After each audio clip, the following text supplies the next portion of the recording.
दुनिया की सबसे बड़ी खबर और परेशानी ईरान को लेकर है कि ईरान में आखिर क्या होगा। ईरान में 28 दिसंबर से जिस किस्म का माहौल बना हुआ है और एक ऐसा लग रहा है अभी गृह युद्ध की तरफ देश जो है वो बढ़ता जा रहा है, हजारों लोग मारे जा चुके हैं, तो ईरान में आखिर होगा क्या।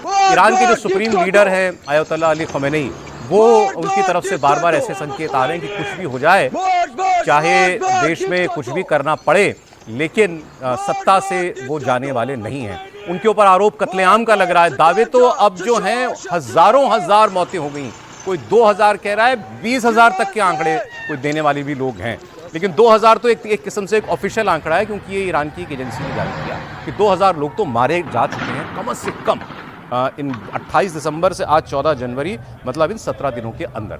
अब ईरान में एक प्रदर्शनकारी को सरेआम फांसी पर भी लटकाने की तैयारी की जा रही है।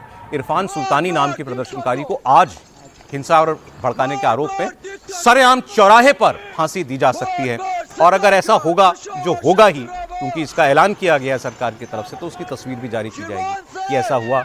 सरेआम उनके यहाँ या तो बिल बोर्ड से किसी से या क्रेन से लटका के फांसी देने का कोई नया रिवाज नहीं है, ऐसा वहाँ पहले भी होता है। तो देखिए वो होता है कि नहीं होता। इस बीच ईरान में जारी हिंसक प्रदर्शन के बीच राष्ट्रपति ट्रंप क्या करेंगे, ये सबसे बड़ा सवाल है, क्योंकि उन्होंने कल कुछ बहुत बड़ी स्टेटमेंट्स की। उन्होंने ईरान के प्रदर्शनकारियों से अपील की कि अपने प्रदर्शन जारी रखें, अमेरिका की मदद बस रास्ते में है, हेल्प इज कमिंग। ये उन्होंने सोशल मीडिया पर कल रात को पोस्ट किया और कहा कि ईरान के प्रदर्शनकारी अपने देश की संस्थाओं पर कब्जा कर लें। ये उनका ट्वीट आया रात को करीब 9 बजे के आसपास भारत के समय के मुताबिक, और इस ट्वीट के बाद पूरी दुनिया को लगा कि डोनाल्ड ट्रंप जब कह रहे हैं कि हेल्प इज ऑन इट्स वे, मदद बस आ रही है, लड़ते रहो, मतलब बस हमला करने ही वाला है अमेरिका। फिर इसके बाद ट्रंप के मिक्स सिग्नल शुरू हो गए। डोनाल्ड ट्रंप ने ईरान में इस विरोध प्रदर्शनों पर चेतावनी तो दी उन्होंने, लेकिन जो बयान इसके बाद दिया, जो मीडिया पर बोले आके, उसमें उन्होंने कहा कि हम चाहते हैं कि ईरान जो है उसको, वहां के लोगों को आजादी मिले, वो नरक की जिंदगी जी रहे हैं, लेकिन उसमें वैसी सख्ती नहीं थी जो उनके इस ट्वीट पे आपको दिखाई दे रही है। वो बयान में आपको सुना देता हूं। Ideally, you'd like to see it, but what we want to see is we don't want to see people killed, and we want to see a little bit of freedom for these people. These people have been living in hell for a long time. That used to be a hell of a country. I have friends that used to invest in Iran, and they did well with their investments. It was a great place. The people were great. Even the leadership was good. And now it's living in hell. तो living in health तो ठीक है, आप कह रहे हैं, करेंगे क्या वो ये नहीं बता रहे हैं। हालांकि इनका एक स्टेटमेंट और आया, उसमें इनको जब कुरेदा गया, नहीं कह रहे हैं कि हमारी इन्वेस्टमेंट पहले बड़ी अच्छी होती थी, अब नहीं हम कर पाते। एक और बयान मैंने इनका सुना था, उसमें वो इन्होंने कहा कि रिपोर्टर ने जब ज्यादा कुरेदा थोड़ा, आप करेंगे क्या, गोलमोल जवाब दे रहे थे, तो इन्होंने कहा हाँ हम कुछ कार्रवाई करेंगे। तो उन्होंने पूछा कैसी कार्रवाई करेंगे आप, तो उन्होंने कहा आपने देखा ना वेनेजुएला में क्या हुआ। तो इन्होंने वेनेजुएला का उदाहरण दिया कि जो मादुरो के साथ जो फर्क है वही उनकी नरमी में दिखाई देता है। एग्जैक्टली, वो बयान में लेकिन नहीं बोल रहे हैं। हाँ, तो ये फर्क है। और अभी इसके अलावा एक बयान और सुनाता हूं, जो व्हाइट हाउस की प्रेस सेक्रेटरी हैं कैरोलाइन लिविट, उन्होंने भी गोलमोल बात की। उन्होंने कहा देखिए पहली चॉइस तो डिप्लोमेसी होती है, लेकिन डिप्लोमेसी के अलावा एयर स्ट्राइक भी ऑप्शन है। अब ये कैसी बात है भाई, वहां ट्रंप कह रहे हैं हेल्प इज ऑन इट्स वे, और आप कह रहे हो डिप्लोमेसी भी ऑप्शन है लेकिन एयर स्ट्राइक भी कर सकते हैं। वो भी सुन लीजिए आप। President Trump is very good at is always keeping all of his options on the table, and airstrikes would be one of the many options that are on the table for the commander-in-chief. Diplomacy is always the first option for the president. He's told all of you last night that what you're hearing publicly from the Iranian regime is quite differently from the messages the administration is receiving privately, and I think the president has an interest in exploring those messages. However, with that said, the president has shown he's unafraid to use military options if and when he deems necessary, and nobody knows that better than Iran.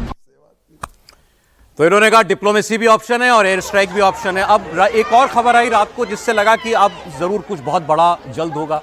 Trump ने अपनी security team की emergency meeting बुलाई। इस बैठक में राष्ट्रपति की पूरी राष्ट्रीय सुरक्षा टीम मौजूद थी। व्हाइट हाउस में यह मीटिंग हुई। इसमें विदेश मंत्री मार्को रूबियो, डिफेंस मिनिस्टर इनके जो है पीट हेग्सेथ, जॉन रेडक्लिफ, तुलसी गबार्ड जो इनके नेशनल इंटेलिजेंस की चीफ हैं, जॉइंट चीफ ऑफ स्टाफ मतलब जो सारी सेनाओं के प्रमुख हैं वो, उपराष्ट्रपति जेडी वैंस। तो ये हमारे समय के मुताबिक रात के 3-4 बजे के आसपास ही खबर आकर के गिरी कि वो एक इमरजेंसी मीटिंग पूरी सिक्योरिटी टीम के साथ लेना। तो जाहिर है पूरी दुनिया ने उसको ईरान से जोड़ा। अब उस बात को बीत चुके हैं कई घंटे। अभी तक कोई एक्शन तो नहीं हुआ। अब सवाल यह है कि ट्रंप क्या वाकई इंटरवीन करेंगे, जब उन्होंने कहा कि हेल्प इज ऑन इट्स वे। क्या ईरान के ऊपर मिलिट्री एक्शन इजराइल और अमेरिका का होने जा रहा है? देखिए, यदि इतना कहने के बावजूद, इतना कहने के बाद कि हेल्प हमारी तरफ से होने जा रहा है, यदि ट्रंप नहीं करते हैं तो ये उनके लिए क्रेडिबिलिटी लॉस होगा। क्योंकि बात जिसे हम कहते हैं ना, सर से ऊपर पानी बह चुका है। 5000 से ज़्यादा मौतें हो चुकी हैं। ऐसा एक आकलन आ रहा है कि 5000 से ज़्यादा उनके हॉस्पिटल्स लाशों से पटे हुए हैं। इतनी ज़्यादा मौतें हुई हैं सड़कों पे पड़ा। 139 शहरों में, उससे 176 या 169 शहर हैं जिनके अंदर कोई छोटा बड़ा कोई अब शहर बच नहीं गया है जहां लोग सड़कों पर आकर के आगजनी में और सरकारी संपत्तियों को नुकसान पहुंचाने में आज के दिन में शामिल नहीं। यानी वो सरकार, सबसे बड़ी बात है, इतनी मौतों के बावजूद भी लोग सड़कों से पीछे हट नहीं रहे हैं। ये बहुत महत्वपूर्ण है। और इस हालत में चाहे आप एक फांसी दे दीजिए, 10 फांसी दे दीजिए, इससे कोई फर्क नहीं पड़ने वाला है। ट्रंप इंटरवीन करेंगे आपको? ट्रंप, मेरा मानना है कि ट्रंप अभी नहीं। देखिए, कोई भी आदमी इंटरवीन करने से पहले ये तो नहीं बताने जाता है कि 2 घंटे बाद हम कर देंगे या 4 घंटे बाद 10 घंटे। It takes time. लेकिन आप कह रहे हैं क्योंकि ये वेनेजुएला नहीं है कि रातों रात 2 घंटा ये कर देंगे। लेकिन मेरा मानना है कि होगा जरूर। मैं कुछ तस्वीरें आपको दिखा देता हूं। जैसा आपने बिल्कुल ठीक कहा कि वहां जिस तरीके से कत्लेआम मच रहा है, उसके बावजूद लोग सड़कों से हटने के लिए तैयार नहीं है। कुछ तस्वीरें आपको मैं दिखाता हूं, जरा आवाज के साथ तस्वीरें जरा देखिए।